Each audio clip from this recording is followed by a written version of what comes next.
નમસ્કાર મિત્રો આપની સાથે હું છું પિનલગીરી ગોસ્વામી। આજની વિડીયોમાં વાત કરીશું આગામી દિવસમાં ગુજરાતમાં કેવી રહેશે વરસાદની આગાહી, કયા જિલ્લામાં વરસાદની શક્યતા રહેલી છે અને શું ભારેથી અતિભારે વરસાદ પડશે, તમામ પ્રકારની માહિતી આ એક વિડીયોમાં મળી જશે। મિત્રો, ઘણા દિવસથી ગુજરાતમાં વરસાદે વિરામ લીધો છે, ત્યારે હવે આજથી અને આવનારા દિવસોમાં ગુજરાતમાં વરસાદની મધ્યમ સ્તરની હેલી શરૂ થઈ જશે। સૌપ્રથમ વાત કરીએ તો મધ્ય ગુજરાત અને ઉત્તર ગુજરાતમાં એમાં પણ ખાસ કરીને આણંદ સહિત અનેક વિસ્તારમાં વરસાદની શક્યતા રહેલી છે।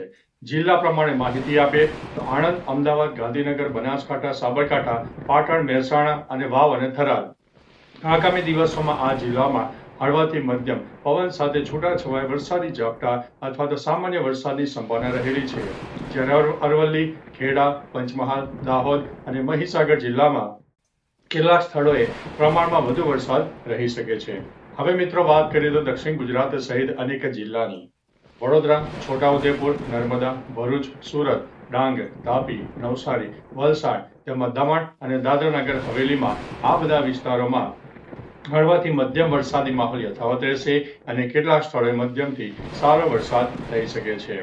અને અંતે મિત્રો સૌરાષ્ટ્ર અને કચ્છની પણ વાત કરીએ તો રાજકોટ હોય, જામનગર, પોરબંદર, જૂનાગઢ, અમરેલી, ભાવનગર, મોરબી, દેવભૂમિ દ્વારકા, ગીર સોમનાથ, સુરેન્દ્રનગર, બોટાદ અને કચ્છ સહિત અનેક વિસ્તારમાં છૂટાછવાયા સ્થળોએ હળવાથી મધ્યમ વરસાદી ઝાપટા થઈ શકે છે। કોઈ વિસ્તારમાં મિત્રો લોકલ ડેવલપમેન્ટ સર્જાઈ જાય તો જે તે વિસ્તારમાં થોડો વધુ વરસાદ થઈ શકે છે।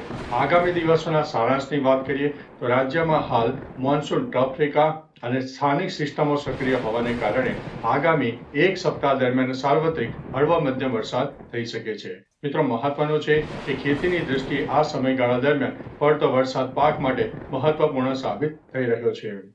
તો મિત્રો, આ હતી વરસાદની આગાહી। આપણે લેટેસ્ટ ઇન્ફોર્મેશન સાથે મળતા રહીશું, ત્યાં સુધી અમને રજા આપશો। નમસ્તે।